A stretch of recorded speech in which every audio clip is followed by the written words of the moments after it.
Euskaren benetako misterioa bere iraupena da, ez bere jatorria. Eta hori izan zen, Xabier Elizeri irakorreta badia, eta oso batzuk irakortzea dituzu, eta ja ezin dezu pentsatu lehen bezala. Hori gertatzea bizitza. Ez dut bada, ostras.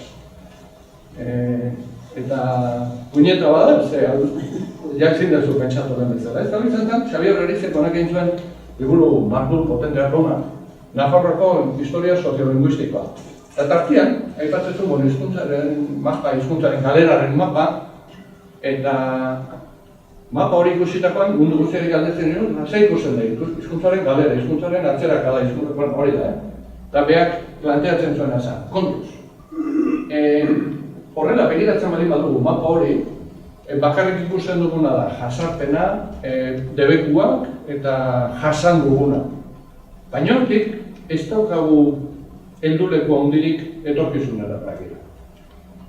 Eta horren behar planteatzen zuen ezan, aldatu betaurrekoak, ez ikusi gure historia galeraren paradigmatik, baizik eta biziraupenaren paradigmatik. Eta hor galdera berriak planteatzen dira. Eta behar, gutxi hori gara esaten duena da. Galdetu diezaion gure buruari, nola liteke. Sekula santan ofiziala izan ez den hizkuntza bat atzo arte. Sekula santan botere ekonomikorik izan ez duena. Prestigio soziopolitiko handirik izan ez duena. Euskalkitan banatuta egon dana, ia elkarrez ulertzeraino. Lanerako aurrera egiteko sozialki balio izan ez duena. Literatura irakurgarria eran egun, orain arteko etzen hain irakurgarria. Nola liteke hizkuntza hori, 21. mendera egistea, eta Zaldibarren, 2018ko urtarrilean, hainbeste jende biltzea honen inguruan. Zer ekarri gaituena? Garabideren izaldi horietako batean, esplikatzen zertan eginean, Kitsua buruzagi batek, Cesar Pilataxi, batzen da izagitzago, emozionatuta, zertan eginean, emozionatuta, eta repente zatean, kike. No sigas, eso no me interesa. Bueno, eta galdetu zea, no me interesa eso, me interesa saber cómo es posible que en los años 60, en pleno franquismo, machacaos, sin poder político, sin poder económico, sin batúa, sin nada, ¿cómo es posible que en los 60 alguien mueva una palanca y empiece un proceso de recuperación a favor de los euskera? ¿Cuál es esa palanca? Si conseguimos saber cuál es esa palanca, los quechuas vamos para adelante. Eta non palanca hori. Galden hori buruan, hori zitzaidan, klasikoak, bakoitzak bere perversioak ditut, hori da, batzutan liburu klasikoak irakurtzen ditut. Eta hor daukau gure lehenengo liburua, Etxepare. Beñat Etxepare, majua, Beñat Etxepare, por cierto. Eiera darrekoa, paesa, abadia. Badak izuen non dagoen, eiera darre? Gehien zuenek ez, handa hori. Herri txikitxo bat, alegia. Herri txiki bateko abadia. Hori da, majua. Hori da. Gure lehenengo liburuan daukagu, emazten favore poesia dauzkagu. Literatura ezteko, ez da modu txarra.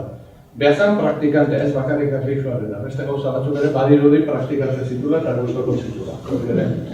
Pixia bada, bai, porrista xaman bazan, eta bero, oso, mezu moderno abiatu zion, euskera jalgia di plazara, jalgia di dantzara, jalgia di festara, izate, sexo droga eta rock and roll putu bat bazumen.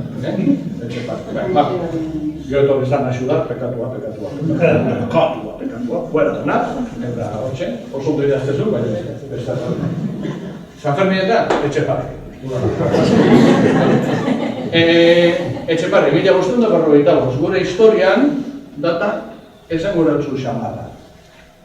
Eta gure lehen idazlearen lehen liburuaren lehen horriaren, lehen parrakoaren, lehen esaldia, da. Zeren maskoak baitira habil, animos eta gentil, que no somos tan serios. Eta etan izan baita eta baita zientzia guztietan letratu handirik, zientzia guztietan. Miraz nago jauna, gaurko euskera flipatuta nago jauna, nola bat ere zen saiatu bere lenguaje propioaren favoretan, euskera zerbait horra egitera eta eskributan emaitera. Alegia, Etxeparek ez du esaten lege arrotzik, ez du esaten kanpo erasorik, ez du esaten Etxeparek esaten du mekauen aletxik. Zuek, agintariak, medikuak, boterea daukazuenak, zuek danak, euskaldunak, zientzia guztietan detorretu handiak, eta etzarete kapaz euskera zezarria zeko. Mekauen aletxe, esaten du mekauen aletxe peza daleko, ez dugu beste ez esango duke, nik iretxe. Eta beretxe. Eta honek ekarri gaitu hona. Ekarri gaitu komunidadeen sentimentu batek. Herri kontzientzia batek. Hizkuntzarekiko eta komunidadearekiko maitasun batek horrek ekarri gaitu hona. Eta horrek bizia arazi du gure hizkuntza eta gure hizkuntza komunitatea. Hori, mendeetan ikusi dugu. Idatzita dagoen kasuetan hori nabari da. Eta hori nabari da, bertsoetan, hori nabari da, ahoz ere iritsi zaizkigun hainbat elementuetan. Horrek ekarri zuen, gerra aurreko euskararen lorraldia. Horrek ekarri zuen, gerra ondorengoa. Horrek moitu gaitu. Horrek ekarri gaitu gaur arte. Eta hori da, gauzet, transmititu beharrekoa eta galdu ezin duguna. Baina, horrekin bakarrik ez da lortzean. Hizkuntza lortu liteke bizirautea kanpoko erasoak handiegiak ez diren neurrian, baina horrela egitekotan horrek behar du bigarren indar gune bat. Hori da, lege babesa, baliabideak, babes soziala eta babes politikoa. Eta bi horiek konpensatzen direnean, asuntoa horrela. Hori da, gotxo gara. Eta hori dana, esan da gero, noan jeitsi geha. Jeitsi geha hona. Hau edia, bertean, euskatunen proportzioak. 2008an. Hor daude. Gipuzkoan erdia, Bizkaia daudena, Araban, 120, euskaldunak, 113 Nafarroan, 113 muga hori ja. Gaindituta, azkenen urteetan, eta iparraldean, hortxe, 125 eutxiz, azkenen urteetan. Hori lortu dugu. Iztun asko recuperatu ditugu, batzukak gora bestetan, baina hortxe.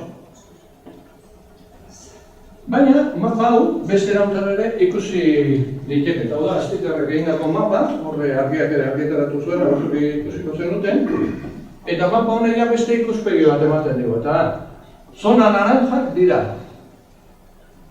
Herritarrek 160, baino gehiago euskara ulertzen duten udalerriak. Eta gorriak dira, 100 ulertzen duten udalerriak.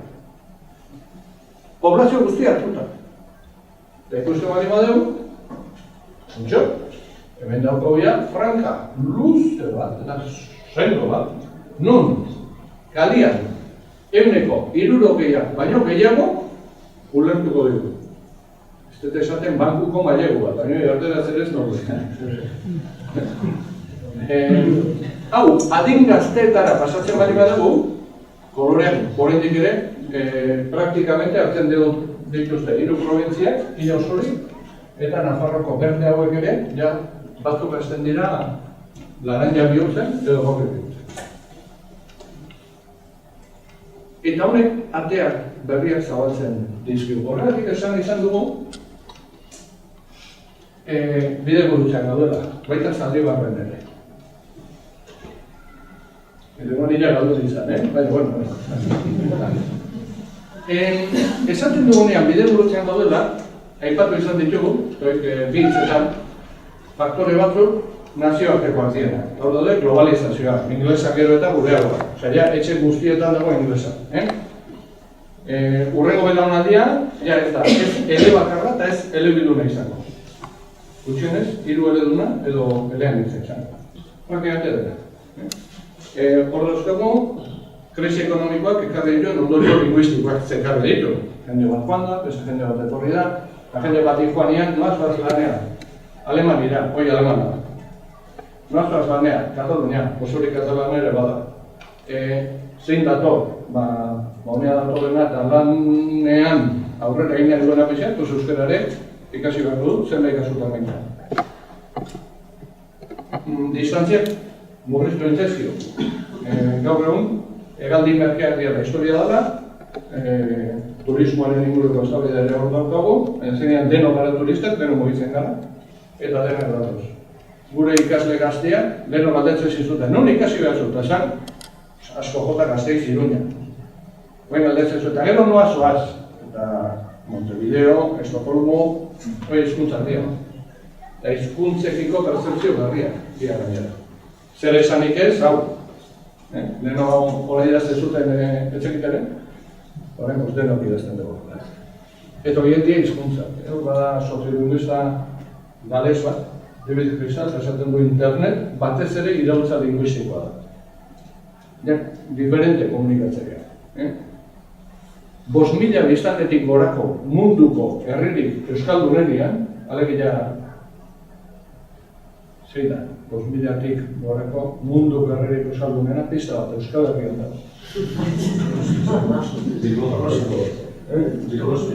Bilbok niztun gehien, baina proportzioan azpekita. 5.000-tik gora, azpekita. Interesantea da ikustea zer gertatzen da munduko herririk euskaldunene, hor da otoba. Hango gaztekin eta nola funtzionatzen dezu zuen sare sozialetako, euskez. Euskez. Euskez. Eta... gai eskubitu ba, euskez. Eta Twitter? Twitter batzuta beste hizkuntzetan ere. Zerik, ezke Twitter. Munduko herririk euskaldunenean ere, daude munduan, Twitteria munduan. Munduan ja, aztezean, mugitzen beste da. Hori guztiak mundu mailako fenomenoa dira. Kezkatuta daude, gu euskainolarekin kezkatuta daude bezala, Espainien daude, Spanglisarekin kezkatuta, Frantzian, udaran irakurren, bezia benora, ustezen, saltzeatzea eta Le Monden azaldutan editorialista baten artikulua, kexatzen, frantziarrak hasi direlako behar baino gehiagotan inglesa erabiltzen. Alegia, frantsesez egin dezaketen zenbat kasutan inglesez ari direla. Raquel Macron, presidentea ikuatzezon, eta esatezon, ez, guk saiatu behar dugu, alden guztietan frantsesez egiten. Alegia, hau bizi. Eta esan, ostras, Le Monden haidia hau bizien errebendikazio egiten. Jakin gabe, plagiatu indigutela. Bien, ondo. Mundu mailako fenomeno batzuk daude. Hizkuntza guztiak ukitzen dituztenak, egia da, hizkuntza gutxituen kasuan, ondorio batzuk dira da, sakonagoak, larriagoak. Hori da, difentzia. Baina, hau globala da.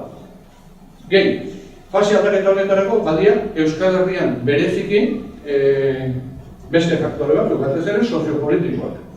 Eta azkeneko 10 urte hauetan, hemengo egoera soziopolitikoa errotik aldatu da. Horrek ere, aukera berriak ere sortu ditu, eta egoera berriak sortu ditu. Agente politiko berriak ditugu, Nafarroan eta iparraldean gobernu berriak ditugu, erakunde daukagu iparraldean, eta horretan. Horrek guztiak ere sortu ditu, baldintza berriak eta hasierako argazkia atera ahal izateko aukera sortu da. Eta gero daude hizkuntza komunitatearekin loturiko faktoreak. Eta guain dela 25 urte, 30 urte hemen genbiltzanean, zeintzuk zian urtero behiratzen ziren datuak jakiteko aurreagoaz edo eskuaz aurrea. Batez ere zian bi, euskarazko ereduen matrikulazioaren bilakaera eta aurretarazten ezagutza. Zer gertatu zaigu? Baina 30 urte gendela, eta gizedatutan, emagun 40, hartu Zaldibar, hartu Bizkaian, komunidade autónoma. Nafarroa eta iparralde diferenteak. Horren zer gertatu zaigu, ungea? Ja, 70 iritsi gara. 75 iritsi gara. 70 iritsi gara. Gaur egun, lehen hezkuntza eta DBH, ari garaia euskarazko ereduen universalizaziotik oso bat. Gauza bera, ezagutza eta gutxienez ulermen gari dagokio naiz. Gaur egun, Bizkaia, 16 urteko gazte batik, galdetu ezkera dizu, udaletxera joateko nondi joan behar du, esaten behitu, no te entiendo, edo oso etorri berria da, edo oso despistatu da. Míratelo,